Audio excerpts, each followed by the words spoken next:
Okay, eto nagpa-interview yung traffic aid diyan sa may Naiyawan at dito binisto niya na binuking niya yung driver na talaga namang ano, nagre-revolution yung kanyang sasakyan. Panoorin muna natin itong sinabi. Traffic aid po ng Terminal 1. Ako po yung naiwasan, ako po mismo yung nakatayo dun sa nasa line po ng dulo ng line ng pinagpaparadahan po ng mga naghahatid. Kasan po ng sasakyan ng Port Everest na humaruro. Yung time na po yon, nakatayo ako yon, pero nakatalikod ako sa side niya.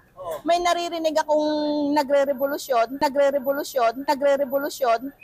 After nyon, hindi ko naman po alam na siya po mismo yung nagre-revolusyon. Nung time na yon, humarurot na lang po siya. What do you mean nagre-revolusyon? Ganyan na ganyan po ang narinig ko. Dalawang beses. I-demo natin kung ano yung sinasabi, ganyan na nagre-revolution siya.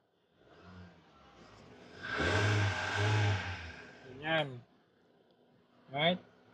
Pag-apak niya, or isang paa dito sa brake, isang paa sa brake tapos sa gas, yan, sa accelerator.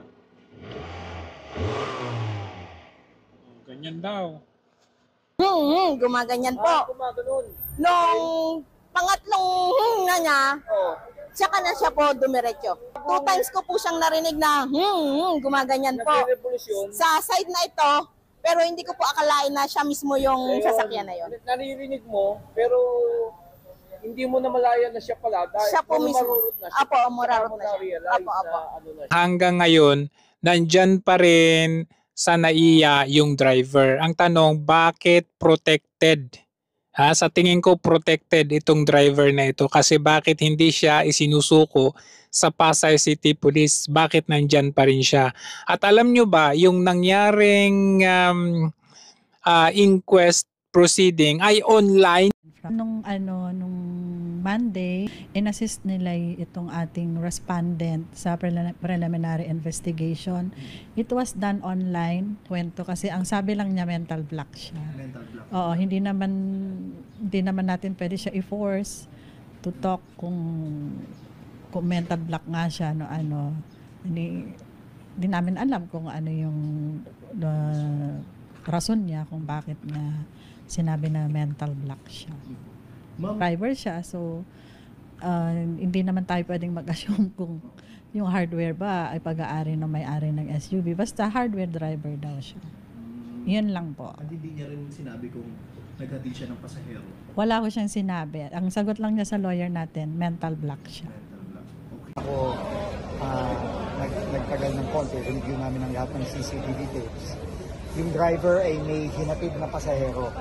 May isa siyang pasaherong hinatid at pagkababa ng pasahero, tinulungan niyang ibaba yung bag ng pasahero. Pumunta na yung pasahero sa pakasok ng NAIA at doon na. Biglang nakita namin yung sasakyan na gumagasa. So right now, actually, mukha namang hindi pumunta dito yung driver para malagasan. Hindi intention na ako munang magsasabi ng kahit ano, ng detalye, kasi ongoing ang investigation ni General Abesha at ng PNP. So let us please allow the PNP to do its job. They are investigating it. They are interviewing the driver. The driver will be subjected to mandatory drug testing by the SOCO, by the PNP. And we will also have to look at other angles of the CCTV footage. So let's wait for that. But Nakita nyo naman, saan ka nakakita ng inquest proceeding online? Ano ba ang meron at bakit hawak na hawak ng NAIA itong driver na ito? Pangalawa, yung babae na nakita ninyo, yan po ay abogado na ibinigay doon sa driver. Alam nyo ba kung saan galing yung abogado na yan? galing sa PAW. Alam nyo ba saan under yung PAW? Sa Department of Justice. So nakapagtataka. Ang ipinagtataka ko lang, itong PAW lawyer na ito, hindi raw nila mapipilit yung ano yung sasabihin ng driver. Kagaya niyan, hindi ma-disclose kung ano talagang nangyari at sinabi daw na mental block lang daw siya. Oh, pero ayon dun sa traffic aid, kung na mental block ka, bakit binuburbur mo yung revolution, yung accelerator ng sasakyan mo? 2 beses na narinig ng traffic aid. Nag-video tayo para i-demonstrate or i-recreate natin yung ginawa ng driver. I-recreate natin yung nangyari sa NAIA Terminal 1. So makikita natin, ito po yung brake light. Ayan, ito. Pag umilaw po yan, ibig sabihin nakaapak po tayo sa brake. Ayan, naka-P po tayo ngayon. Pag apak ko sa brake pedal, makikita nyo magre-red.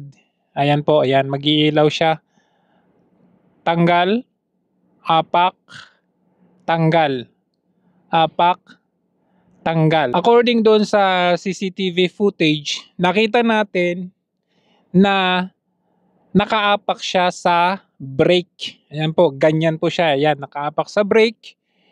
Ngayon, maaari na yung driver ay nakalagay yung kanyang transmission sa drive or sa D. Ayan, so ilagay natin sa D, naka-D ito. Once na tanggalin ko sa paa ko yung apak ko na sa brake pedal, aandar po yan, ganyan. Ayan. Okay, aandar. Balik ulit. Atras. Okay, so aandar po siyang ganon. No? Sa ilalagay ko sa D ulit, nakaapak ako sa brake. Nakita nyo, umiilaw yung naka-dark or nakailaw. No? Naka-indicate na nakailaw yung sa brake. Ngayon, ang nangyari doon, nakita natin na umaandar yung sasakyan kahit nakailaw yung red or yung brake light niya. Ang ilaw nung sasakyan sa likod. That means yung brake light niya is on. Ibig sabihin naka-step siya sa brake. Sabay na inapakan yung brake at saka yung gas. Yung gas mo pero naka-brake ka. Pag bitaw mo ng brake mo, lalarga na yung sasakyan mo. Pagka-andar niya, mag-andar niya may red pa, naka-step pa sa brake siya, pero umaandar. Ibig sabihin nakaapak pa rin sa gas, nakaapak pa rin sa brake pero nakaapak na sa gas. Ayan, hanggang dito nawala na. Nawala na. Ibig sabihin tinanggal na niya yung brake, yung paa niya doon sa brake, yung gas. So, kung i-recreate natin yun, nakaapak siya sa brake at umapak na rin siya sa gas. Parang ganito, nakita ninyo aandar ako, babawasan ko ng konti yung brake, hindi ko tatanggalin ng buo, pero gagasan ko, ayan, aandar siya. Ayan. Ganyan siya. 'Di ba? Naka-red pa rin. Naka-red pa rin. O, aandar pa rin siya. Aandar.